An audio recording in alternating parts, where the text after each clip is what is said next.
بسم اللہ الرحمن الرحیم۔ السلام علیکم۔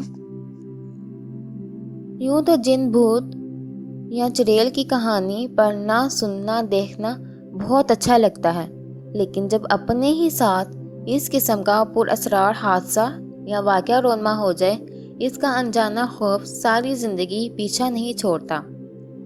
جب میری بیٹی کا داخلہ کالج میں ہوا تو گورنمنٹ کالج کی خستہ شکستہ عمارت دیکھ کر میں مایوس اور افسردہ ہو گئی، کیونکہ میری بیٹی شروع ہی سے پرائیویٹ اسکول میں پڑھتی آئی تھی، جہاں مہنگی مہنگی فیسوں کے عوض تعلیمی ماحول بھی معیاری اور شاندار دیا جاتا ہے۔ طالب علم وہاں کے ماحول کا عادی ہو جاتا ہے۔ عائشہ کے والد کے انتقال کے بعد مالی مجبوری کی بنا پر گورنمنٹ کالج میں داخلہ کروایا گیا۔ وہ پری میڈیکل کی طالبہ تھی، نہایت ذہین، محنتی اور خوبصورت۔ اس کا کالج کیا تھا، ایک چھوٹے جنگل کا نظارہ پیش کرتا تھا۔ ویران کمرے، بڑے بڑے پیپل کے درخت، ویران کوریڈور، بڑے بڑے میدان، ٹوٹے پھوٹے نل، گندے گندے واش رومز، غرض یہ کہ یہ عمارت آثار قدیمہ کا نمونہ نظر آتی تھی۔ کالج کا نقشہ دیکھ کر میری بیٹی رونے لگی، مما یہ کیسا کالج ہے جس میں میرا نام آ گیا ہے؟ میرا تو گریڈ اور مارکس بہت اچھے تھے۔ میں نے کہا کہ بیٹا، جو کالج گھر کے قریب ہوتا ہے وہاں ہی نام آتا ہے، بس تم کو اچھا کالج دیکھ کر نام ڈالنا چاہیے تھا۔ خیر مرتے کیا نہ کرتے۔ وہ کالج جانے لگی، صرف پریکٹیکل والے دن جاتی تھی، باقی سب کوچنگ سے ہی پڑھ رہی تھی۔ ابھی عائشہ کو گئے 1 ہی مہینہ ہوا تھا کہ اس میں نے عجیب سی تبدیلی دیکھی۔ عائشہ جو بطونی قسم کی لڑکی تھی، ہنسمکھ اور خوش اخلاق، اب وہ چپ رہتی، کھانا کھاتے بیٹھتی تو بیک وقت 4-5 روٹیاں کھا جاتی۔ جب میری بیٹی عائشہ تو نازک سی دبلی پتلی بچی تھی، 1 یا آدھی روٹی بھی مشکل سے کھاتی تھی، کہاں ابھی حال کے 4-5 روٹیاں کھا جاتی۔ اب اکثر وہ اپنے کمرے کا دروازہ بند کر کے رکھتی، اندر کمرے سے اس کی باتیں کرنے کی آواز آتی۔ جب میں کمرے میں جاتی تو وہ خاموش ہو جاتی۔ جب میں پوچھتی کہ عائشہ کس سے باتیں کر رہی تھی تو وہ بولتی، ماما کسی سے نہیں، میں تو پڑھ رہی تھی۔ آپ ہر وقت CID بنے میرے کمرے کے پاس کیوں گھومتی رہتی ہیں، جیسے میں کوئی مجرم ہوں؟ اس کے بے دھڑک بات کرنے کے انداز کو دیکھ کر میں حیران رہ گئی۔ اس دن میں نے اپنی کولیگ کو عائشہ کے کالج جانے اور اس کے رویے میں اچانک تبدیلی کا ذکر کیا تو وہ سوچ کر بولی، یار باقی سب تو ٹھیک ہے، جب بچے بڑے ہو جاتے ہیں تو وہ اسپیس چاہتے ہیں، لیکن یہ 4-5 روٹی کھانے والی بات ضرور پریشان کن ہے، لہٰذا کسی عالم، مولوی وغیرہ کو دکھاؤ، کہیں آصف جن کا سایہ کا اثر نہ ہو۔ میں اس کی بات سن کر ہنسنے لگی۔ آج کے جدید زمانے میں آصف، سایہ، جن کا کیا کام؟ اپنے دوست سے تو کچھ نہیں کہا کہ کہیں برا نہ مان جائے۔ بہرحال میں فکر مند پریشان گھر لوٹ آئی۔ ڈائننگ ٹیبل پر عائشہ بیٹھی کھانا کھا رہی تھی، اور وہ جس انداز سے کھانا کھا رہی تھی میں حیران تھی، جیسے کوئی جانور کھا رہا ہو۔ میں عائشہ کو غور سے دیکھنے لگی۔ عائشہ نے مجھے دیکھا اور ہنسنے لگی۔ ماما آپ اتنی حیرانی سے کیوں مجھے دیکھ رہی ہو؟ کیا کسی کو کھانا کھاتے نہیں دیکھا؟ ہاں عائشہ، اتنی بدتمیزی سے کھاتے نہیں دیکھا۔ خیر آج جمعہ تھا، تم نے نماز پڑھ؟ وہ میری بات سنی انسنی کرتی لاپرواہی سے اپنے کمرے میں چلی گئی۔ میں اس کی بدتمیزی پر بھی پریشان تھی۔ آج عائشہ ابھی تک سو کر نہیں اٹھی تھی، کالج جانے کا ٹائم ہونے والا تھا۔ میں عائشہ کے کمرے میں اسے اٹھانے گئی تو عائشہ بستر پر سوتی ہوئی ملی۔ عائشہ اٹھ جاؤ، کالج جانے کا وقت ہو رہا ہے۔ میں نے کمرہ صاف کرتے ہوئے عائشہ کو اٹھایا۔ وہ سوتے ہوئے اور پیاری بھی لگ رہی تھی۔ مجھے بے اختیار اپنی بیٹی پر پیار آ گیا۔ واش روم سے پانی گرنے کی آواز مسلسل آ رہی تھی۔ میں نے سوچا ضرور عائشہ رات کو سوتے سے اٹھی ہوگی اور واش روم یوز کیا ہوگا، مگر نل بند کرنا بھول گئی ہوگی۔ میں واش روم میں نل بند کرنے گئی تو ابھی میں نے واش روم کا دروازہ کھول کر اندر قدم رکھا تو عائشہ ٹوتھ برش کرتے دیکھ کر میں حیران رہ گئی۔ پھر میں نے بیڈ پر نظر ڈالی تو بیڈ خالی تھا۔ ارے یہ کیا معاملہ ہے؟ ابھی تو عائشہ اپنے بستر پر تھی، اتنی جلدی واش روم میں کیسے پہنچی اور میں نے دیکھا تک نہیں؟ میں کانپتے قدموں کے ساتھ کچن میں آ گئی اور ناشتہ بنانے لگی۔ عائشہ کھانے کی میز پر آ کر بیٹھ گئی تو میں نے ناشتہ اس کے سامنے رکھا۔ عائشہ مجھے دیکھ کر مسکرائی، میں بھی مسکرانے لگی اور پھر اپنا ناشتہ لینے کچن میں گئی تو عائشہ کچن کی سلیب پر بیٹھی ناشتہ کر رہی تھی۔ ایک عائشہ کھانے کی میز پر اور ایک کچن میں موجود تھی۔ الہی، یہ کیا چکر ہو رہا ہے میرے ساتھ؟ میں حیران اور پریشان ہو گئی۔ آج صبح سے میرے سر میں بھی درد ہو رہا تھا، یہ میرا وہم ہے کیا؟ کچھ سمجھ نہیں آیا۔ میں نے اس بات کا ذکر کسی سے نہیں کیا۔ رات کو جب میں اپنے کمرے میں بستر پر لیٹی کتاب پڑھ رہی تھی کہ دروازہ کھول کر عائشہ میرے کمرے میں آ گئی۔ مما، مجھے نیند نہیں آ رہی، پتہ نہیں کیوں، اور مجھے بہت ڈر لگ رہا ہے۔ ایسا لگ رہا ہے جیسے میرے ساتھ کوئی اور بھی موجود ہے۔ میں نے اسے آیت الکرسی پڑھنے کو کہا۔ وہ آیت الکرسی پڑھتے پڑھتے سو گئی۔ میں پیار سے اس کے بالوں میں ہاتھ پھیرتی رہی۔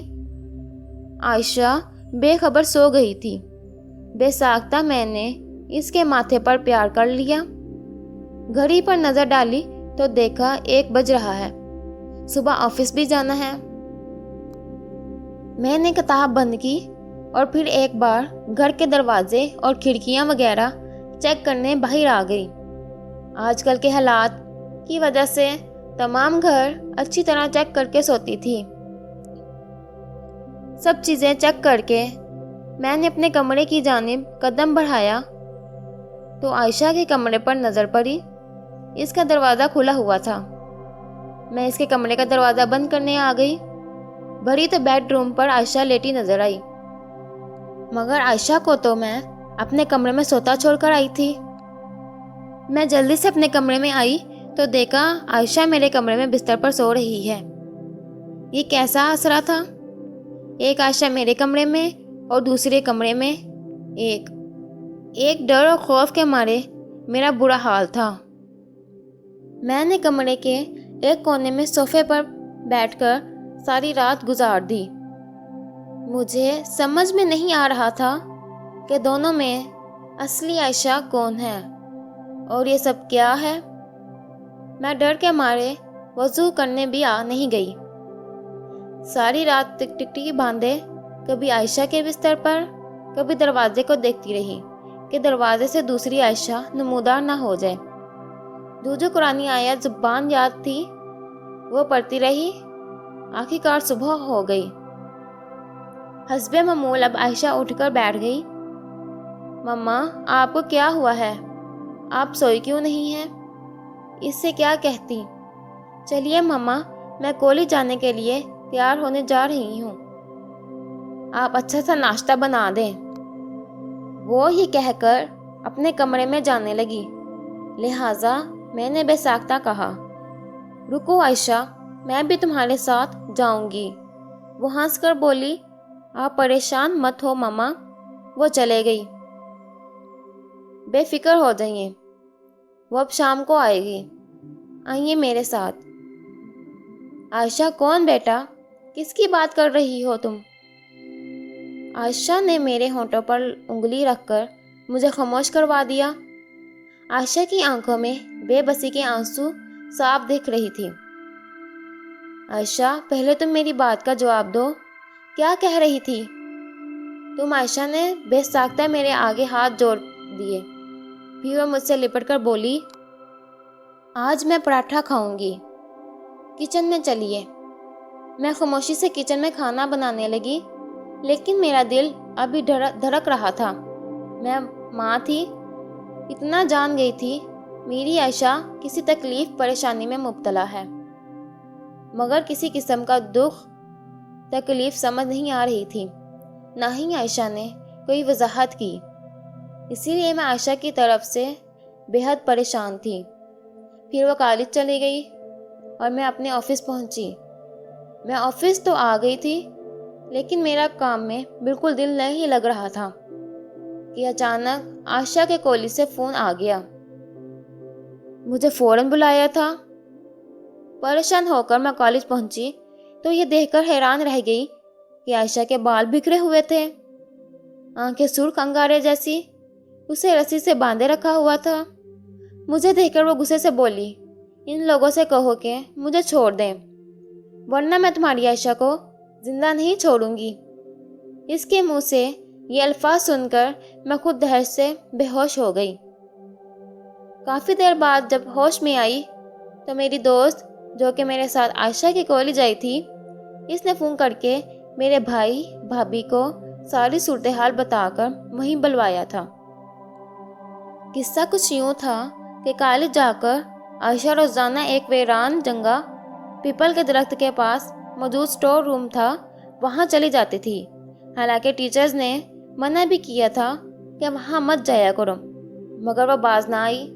جب بھی کالج جاتی تو اسٹور کے قریب چلی جاتی۔ آج میں عائشہ کا ٹیچر نے پوچھا تو اسٹوڈنٹس نے بتایا کہ وہ اسٹور روم میں ہے، تو ٹیچر نے چوکیدار کے ساتھ اسٹور روم میں جا کر دیکھا تو عائشہ ایک چھپکلی کی طرح دیوار پر موجود تھی۔ یہ سب کچھ ٹیچر نہ دیکھ سکی اور وہ خوف و دہشت کی وجہ سے بے ہوش ہو گئی۔ تھوڑی دیر بعد عائشہ انسانی روپ میں آ گئی۔ بڑی مشکل سے چوکیدار اور میل ٹیچر نے عائشہ کو اسٹور سے نکالا۔ وہ کسی کے قابو میں نہیں آ رہی تھی، ابھی بھی اسے رسی سے باندھ کر بٹھایا گیا تھا۔ میں اپنے بھائی کے ساتھ عائشہ کو گھر لے آئی۔ میرے بھائی اور دوست نے کسی بزرگ بابا کا پتہ بتایا تھا، مگر ابھی شام اور پوری رات باقی تھی۔ میرا بھائی اور دوست عائشہ سے بے حد خوفزدہ تھے، اسی لیے وہ مجھے اکیلا چھوڑ کر یہ کہہ کر چلے گئے صبح کسی بابا یا مولوی کو لے کر آ جائیں گے۔ مگر بات میری بیٹی کی تھی، میرا ڈر خوف سب ختم ہو گیا تھا۔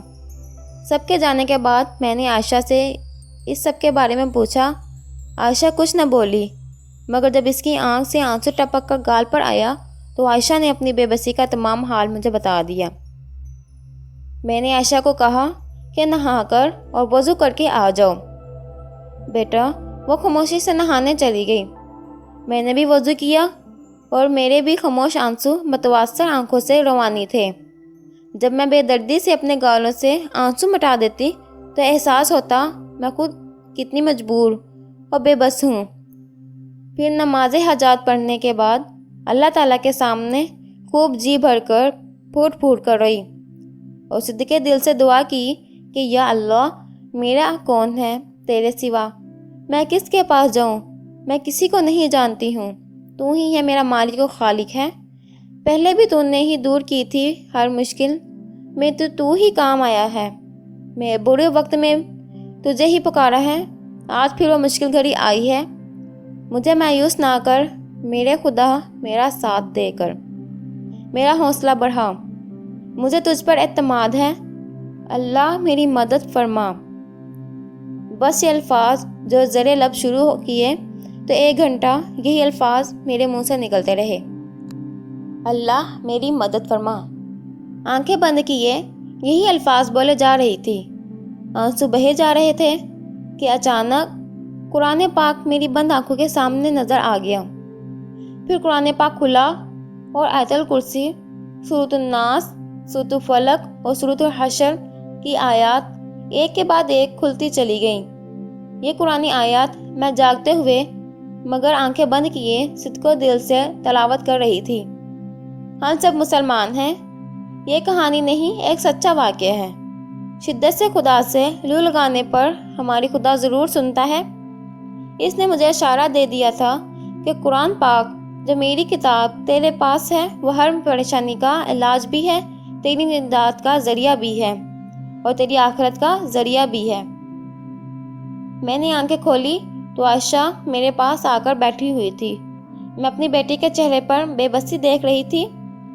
میں نے اس سے کہا 2 رکعت نماز حاجات پڑھو۔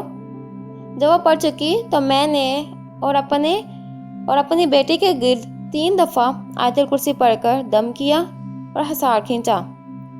پھر عائشہ سے پوچھا اب بے فکر ہو کر ہر بات بتا دو بیٹا، اب اللہ تعالیٰ ہمارے ساتھ ہے اور تم اللہ تعالیٰ کی پناہ میں آ چکی ہو۔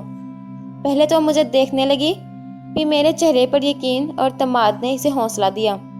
وہ بولی کالج میں ایک انجان لڑکی روزانہ درخت کے نیچے بیٹھی ملتی اور وہ کسی کلاس کو اٹینڈ نہیں کرتی تھی۔ میں نے اسے دوستی کر لی کیونکہ اس نے مجھے کہا تھا کہ مجھ سے دوستی کر لو، میرا کوئی دوست نہیں ہے، تو میں نے اسے دوستی کر لی تھی۔ ماما وہ ہر وقت میرے ساتھ رہنے لگی، اسکول، لیب میں، گھر میں، ہر جگہ میں۔ کمرے میں سونے کے لیے لیٹتی تو میرے ساتھ بستر پر سوتی نظر آتی۔ کھانے کی میز، باتھ روم، گرد ہر جگہ اس نے اب میرا سایہ بن کر رہنا شروع کر دیا۔ مجھ سے کہتی اپنا جسم مجھے دے دو، مگر اب میں اس سے ڈرنے لگی ہوں، اس سے دور بھاگتی ہوں تو مجھ پر غصہ کرتی ہے۔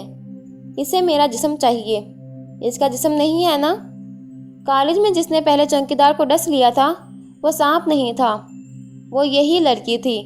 وہ لیب والی ٹیچر کو میٹرک کا پریکٹیکل کرنے پر جو کٹ لگا تھا اور وہ مر گئی، وہ کٹ نہیں تھا، ماما اس لڑکی نے اپنے دانتوں سے کاٹا تھا۔ اس سڑک پر جو بڑا حادثہ ہوا تھا وہ بھی اس نے کیا تھا، اسے خون اچھا لگتا ہے۔ آج میں آپ کو ساری بات بتا رہی ہوں تو اب یہ مجھے زندہ نہیں چھوڑے گی۔ میں نے وہ ساری قرآنی آیات اور صورتیں جو میں نے بند آنکھوں سے دیکھی تھی عائشہ کو پڑھنے کا کہا اور خود بھی پڑھنا شروع کر دی۔ نہ جانے کتنی دیر تک ہم پڑھتے رہے۔ صبح کی اذان کے ساتھ میری بند آنکھوں کے سامنے قرآن پاک بند ہوتا نظر آیا۔ میں نے آنکھیں کھول کر تمام قرآنی آیات کا پانی عائشہ کو پلایا، خود پیا، پھر اس پانی کو گھر کے تمام کونوں میں چھڑکا اور پھر ہم دونوں نے نماز فجر ادا کی۔ نماز کے بعد نفل نماز شکرانہ بھی ہم دونوں نے ادا کی۔ یقین جانیے اللہ کے کرم سے میری بیٹی عائشہ کو اس اسیب جن یا بدروح سے نجات مل گئی۔ صبح جب میرا بھائی بابی ایک مولوی کو بلا لائے تو اس نے بتایا اس بچی پر تو کوئی اثر نہیں ہے۔ میرا بھائی حیران رہ گیا اور میرے لب پہ مسکراہٹ تھی کہ خدا پر یقین کر کے دیکھو، وہ ضرور ہماری دعائیں سنتا اور ہماری مدد کرتا ہے، وہ بے نیاز ہے۔ پھر میں نے عائشہ کو اس ویران کھنڈر نما کالج سے نکال کر گھر میں ہی پڑھائی کرا کے امتحان دلوایا۔ ہاں، اس کو پری میڈیکل کی جگہ کامرس لینا پڑی، لیکن اس نے امتحان میں نمایاں کامیابی حاصل کی۔ آج میری بیٹی عائشہ کی شادی ہو گئی ہے اور خدا کے فضل سے ایک کامیاب خوشحال زندگی گزار رہی ہے، احکام خداوندی اور نماز کی پابند ہے۔ اگر آپ کو میری ویڈیو اچھی لگی، چینل کو سبسکرائب کر کے بیل نوٹیفیکیشن کو آن کر لیں تاکہ ہماری تمام نئی آنے والی ویڈیو آپ تک پہنچتی رہیں۔